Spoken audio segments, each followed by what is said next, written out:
बहरहाल अर्ज करण जो मतलब इहो आहे त मज़लूम ऐं ज़ईफ़ केर बि हुजे अल्लाह खे प्यारो आहे, उनखे तकलीफ़ न ॾींदा कयो। हता के ॿियो त ठहियो पर कुते खे बि खामखा धकु न हणंदा कयो, कुते खे बि खामखा ईज़ा ॿिलीअ खे बि खामखा न ईज़ाईंदा कयो। ॿिलीअ खे खामखा ॾिसी करे हुनखे ईअं पादर ठोकणो, धकु ठोकणो खामखा ईअं उन्हनि खे खारायो त कोन था पर हिकारत जी नज़र सां तके करे उनखे धके करे कुटे करे घर न टुकाईंदा कयो।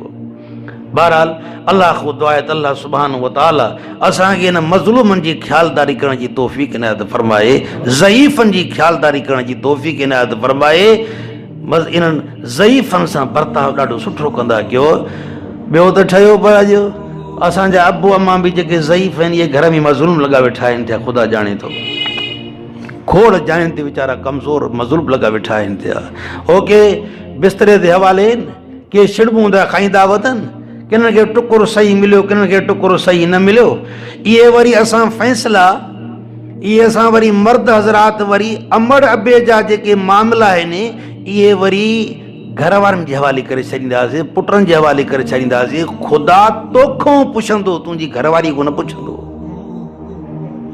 अबो अम्मा असांजा आहिनि, असांजे घरवारी जा न आहिनि। इहा ख़िदमत ज़िम्मे असांजी आहे, इहा ड्यूटी ज़िम्मे असांजी आहे, असांजे घरवारी जी न आहे, असांजी औलाद जी न आहे। असांजी औलाद जी ख़िदमत असांजी कंदा पर अबे अम्मा जी ख़िदमत असां पाण कंदासीं, असांजे हवाले आहे। जान न छॾायो, जान छॾाए करे हीअं न करे छॾियो।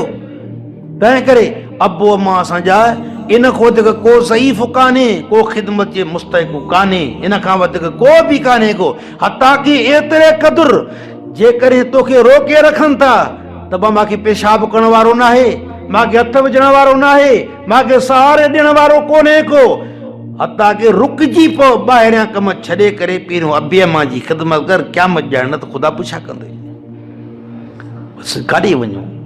हर हिकिड़े बयान जे अंदरि इहा अफ़सोस थो करणो पए, ख़ुदा ॼाणे थो असां मुस्लमान आहियूं पर असांजा उहे प्रकार न रहिया आहिनि, असांजा हाल न रहिया आहिनि उहे असांजा। बहरहाल रब तो फरमाए अल्लज़ीना आमनू युक़ातिलून फ़ी सबीलिल्लाह वल्लज़ीना कफ़रू युक़ातिलून फ़ी सबीलित ताग़ूत फ़क़ातिलू औलिया शैतान। रब तो फरमाए शैताननि जे वलियनि सां विढ़ो, क़िताल कयो। इन क़ैद शैतानी कान ज़ईफ़ा, फरमाए तो शैतान जो मकर बि ज़ाहिर ईंदो आहे पर कान ज़ईफ़ा, तमामु कमज़ोर आहे। शैतान जो मकर जेको फ़िरेब आहे न तमामु कमज़ोर आहे, तमामु सवलो आहे। पहिरियों मकर एॾो नज़र ईंदो आहे, एॾो नज़र ईंदो आहे पर जे उन्हीअ टाइम ते हाणे शैतान जो मकर ज़िना जे बारे में जेकॾहिं हू कराए विझे, ज़िना कराए विझे, इहो सुहिणो नज़र ईंदो आहे। ज़िना, शराब खोरी, बुरी संगत, ताश जा पता, गिला, इहे तमामु चङा नज़र ईंदा आहिनि, सुठा। उते शैतान जो मकर अहिड़ो हूंदो आहे जो फासाए ईअं कंदो आहे जी का हद कान्हे का। पर क़ुरान थो फरमाए त तव्हां अज़म पुख़्तो रगो, इहो का हैसियत ई कोन थो रगे। शैतान जो मकर तमामु घणो कमज़ोर आहे, तमामु घणो कमज़ोर आहे। छड़ो माण्हू दिलि जो अज़म पंहिंजो पको रखे।